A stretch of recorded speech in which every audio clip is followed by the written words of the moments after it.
Putin के भारत दौरे की टेंशन नेटो देशों में फैल चुकी है। सबकी नज़र अब इस दौरे पर है।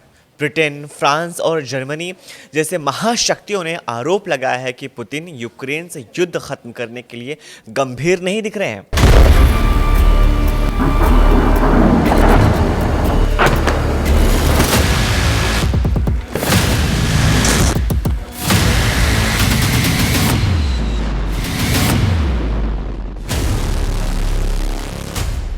फ्रांस के राष्ट्रपति इमैनुअल मैक्रों ने रूस को एक बड़ी धमकी दे दी है। भारत आने से पहले पुतिन का एक बड़ा फैसला कर सकते हैं, जिसका बहुत बड़ा नुकसान नेटो देशों को हो सकता है। जिस लीडर ने अमेरिका के राष्ट्रपति को बेबस बना रखा है, जिस सुप्रीम लीडर ने यूरोपीय यूनियन की धड़कनें बढ़ा रखी हैं, उन्हीं पुतिन के भारत दौरे आने से पहले रूस ने जो कहा है वो सुनने लायक है और समझने लायक भी है। वर्ल्ड लीडर किसे कहते हैं ये जानने लायक भी है। पुतिन भारत ऐसे वक्त में आ रहे हैं जब दुनिया के में कई मुल्कों की तकदीर नई करवट ले रही हैं, खासकर जंग में उलझी महाशक्तियों की। पुतिन की हर चाल बारीकी से विश्लेषण में जुटी गई है। पुतिन की भारत यात्रा से पहले नाटो के पावरफुल सदस्य एक्शन में आ गए हैं। पुतिन के खिलाफ जबरदस्ती मोर्चाबंदी की पूरी डिटेल जानने से पहले वॉर जोन में एक आया बहुत बड़ा अपडेट जान लीजिए, क्योंकि यूक्रेन और रूस ने पूरी ताकत से एक दूसरे को दहलाना शुरू कर दिया है। ये पोक्रोव्स्क नाम का शहर है, कल तक यूक्रेन का शहर हुआ करता था, आज रूस के कब्जे में है। लेकिन युद्ध ने पोक्रोव्स्क को जो बना दिया है वो बयां करता है कि कितनी मुश्किल है ये मारघाट। जैसे पोक्रोव्स्क कभी ऐसा दिखता था, आलीशान शहर, बहुमंजिला इमारतें, हाईटेक हाई लेवल के ऊंचे पुल, जहां जिंदगी आसान थी। मगर जब से पोक्रोव्स्क युद्ध की आग में घिरा है, तब से पोक्रोव्स्क पूरी तरह से तबाह हो चुका है। बम की बौछारें, मिसाइल की धमाके, टैंकों से बरसते गोले और बंदूक की गोलियों से पोक्रोव्स्क छलनी हो गया है। सालों की लंबी लड़ाई के बाद 1 दिसंबर 2025 को प्रेसिडेंट पुतिन को बताया गया कि हालांकि इस जीत की खुशी के बीच यूक्रेन ने भयानक हमला शुरू कर दिया था। यूक्रेन ने पुतिन की प्रतिष्ठा पर वॉर शुरू कर दिया। ज़ेलेंस्की ने पुतिन को बराबर की टक्कर देनी शुरू कर दी है। यूक्रेन अब रूस के हर हमले का जोरदार पलटवार कर रहा है।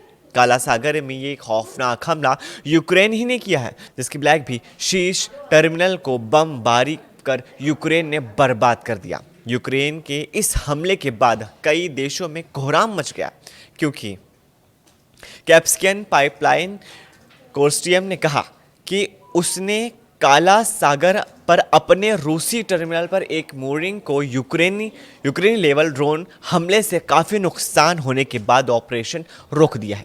इस टर्मिनल से तेल और गैस की सप्लाई नहीं की जा रही है।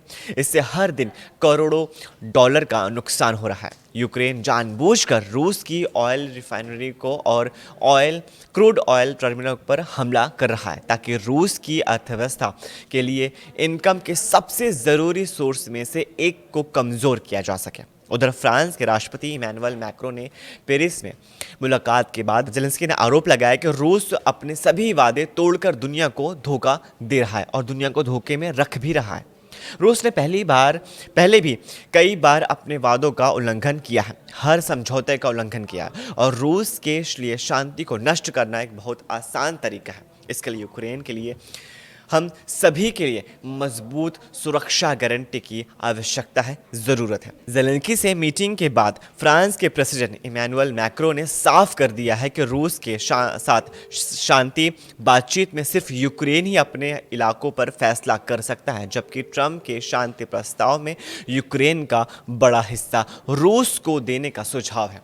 मैक्रों ने दावा किया है कि यूरोपीय यूनियन और नाटो को ज़्यादातर मेंबर ट्रंप के सुझाव पर सहमत नहीं है। इसकी तस्दीक के लिए मैक्रो और ज़ेलेंस्की ने मीटिंग के दौरान ब्रिटेन, जर्मनी, इटली, पोलैंड और यूरोपियन यूनियन समेत 1 दर्जन से दूसरे लीडर के साथ एक कॉन्फ्रेंस कॉल में हिस्सा लिया था। फ्रांस ने फ्रंट फुट पर आकर यूक्रेन को सपोर्ट शुरू कर दिया है। यहाँ तक कि ज़ेलेंस्की को रफाल के कारखाने में ले जाकर यह दिलासा दिया है कि जल्द ही फाइटर जेट यूक्रेन को मिलेंगे। वहीं यूरोपीय देशों की चेतावनी के बाद ट्रंप के विशेष दूत स्टीव विटकॉफ ने पुतिन से मुलाकात की है। ट्रंप ने अपने बयान बनाए प्रस्ताव में यूक्रेन और रूस में युद्ध समझौते की उम्मीद अब भी जता रहे हैं। ट्रंप के पीस प्लान में कई बदलाव किए गए हैं, लेकिन डील का पेज जमीन पर फंसा हुआ है, जिससे पुतिन एक भी इंच समझौते के लिए तैयार नहीं है। रूस उन सभी इलाकों पर अपना दावा कर रहा है जहां उसका कब्जा हो चुका है। उधर यूक्रेन सिक्योरिटी गारंटी पर कोई समझौता करना नहीं चाहता। ज़ेलेंस्की भविष्य में रूस के हमले की काट तलाशने के लिए यूरोपीय देशों के साथ कोशिश जारी रखे हुए हैं। हालांकि वो जोन में रूस ने रणनीति बदल दी है। रूस ज़मीनी लड़ाई तेज कर रहा है। रूस ने हवाई हमले को ज़्यादा धार भी दे रहा है। प्रेसिडेंट पुतिन खुद फ्रंट लाइन पर पहुंचकर सेना का जोश बढ़ा रहे हैं। रूस के स्पेशल मिलिट्री ऑपरेशन का क्लाइमैक्स हद से ज़्यादा विध्वंसक हो चुका है, क्योंकि अब नेटो खुलकर पुतिन से टक्कर लेने का ऐलान कर रहा है। यूरोप की महाशक्तियों ने रूस को युद्ध में जीतने नहीं देने के लिए प्रण ले लिया है। इस बीच राष्ट्रपति पुतिन की भारत यात्रा पर दुनिया की नज़रें टिक गई हैं। मतलब दिसंबर का पहला हफ्ता निर्णायक हो सकता है। बड़े फैसले हो सकते हैं, जिसने युद्ध का जो रुख है वो भी तय होगा, जिसने अमेरिका का स्टैंड तय होगा, जिससे रूस के दुश्मनों का अलग कदम तय होगा। पुतिन की भारत यात्रा पर नेटो देश का पूरा फोकस है। भारत में जर्मनी के राजदूत ने कहा कि युद्ध के समय पुतिन के किसी भी कदम को नज़रअंदाज नहीं किया जा सकता है। नेटो देशों की टेंशन रूस और भारत के बीच संभावित हथियारों की डील है, क्योंकि इससे रूस को बड़ी राहत मिल सकती है। वहीं पुतिन के प्रीमियम क्लास के हथियार ऐसे हैं जिनको अब तक युद्ध में पूरी तरह से उतारा नहीं गया है। लड़ाकू विमानों में सबसे ज़्यादा चर्चा रूस के सुखोई 57 यानी सुखोई 57 की हो रही है। अल्जीरिया को ये विमान सप्लाई किया जा चुका है और वो जो रूस के बाद दूसरा देश है जो सुखोई 57 उड़ा रहा है। सवाल है कि क्या भारत भी सुखोई 57 खरीदेगा, क्योंकि रूस की तरफ से इससे लेकर बहुत बड़ा ऑफर भारत को दिया जा चुका है। पुतिन के प्रेस सचिव दिमित्री पेस्कोव के मुताबिक भारत रूस के रिश्ते हथियारों की डील से बहुत बड़े हैं। रूस के जंगी लड़ाकों में से जिसका डंका पूरी दुनिया में बजता है वो है सुखोई 57 जेट।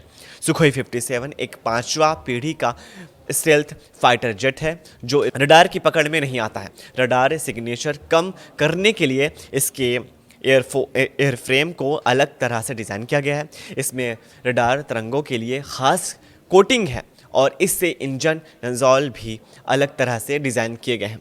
इसका थ्रस्ट वेल्टर क्रिस्टल इससे तीखे मोड़ लेने की खूबी देता है। यह खासियत भारत के सुखोई 30 विमान में भी है और यही रूस के फाइटर जेट को भी और फुर्तीला बना देती है। इससे सुपर क्रूज की खासियत है, यानी बिना ऑर्बिटर के ये सुपरसोनिक रफ्तार पर उड़ सकता है। ये समझिए कि एक्सेलेरेटर और ज़्यादा इस्तेमाल किए बिना ही तेज़ रफ्तार बनाए रखता है। पुतिन का बाहुबली कहे जाने वाला हथियार का ट्रेलर ऑपरेशन सिंदूर में देखा जा चुका है। S-400 के रडार कवरेज ने पाकिस्तान को पस्त करके रख दिया था।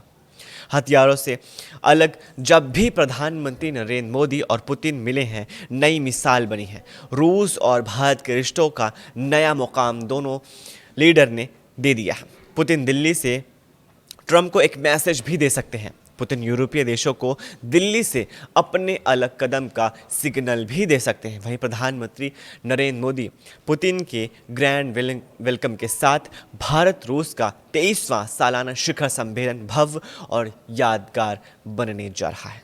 इस वीडियो को ज़्यादा से ज़्यादा लाइक कीजिए, अपने फैमिली और व्हाट्सएप ग्रुप में शेयर कीजिए और नीचे दिए गए कमेंट बॉक्स में हमें अपनी राय ज़रूर शेयर कीजिए कि क्या पुतिन यूक्रेन और रूस युद्ध पर समझौता करेंगे या फिर कोई उनका बड़ा अगला कदम हो सकता है।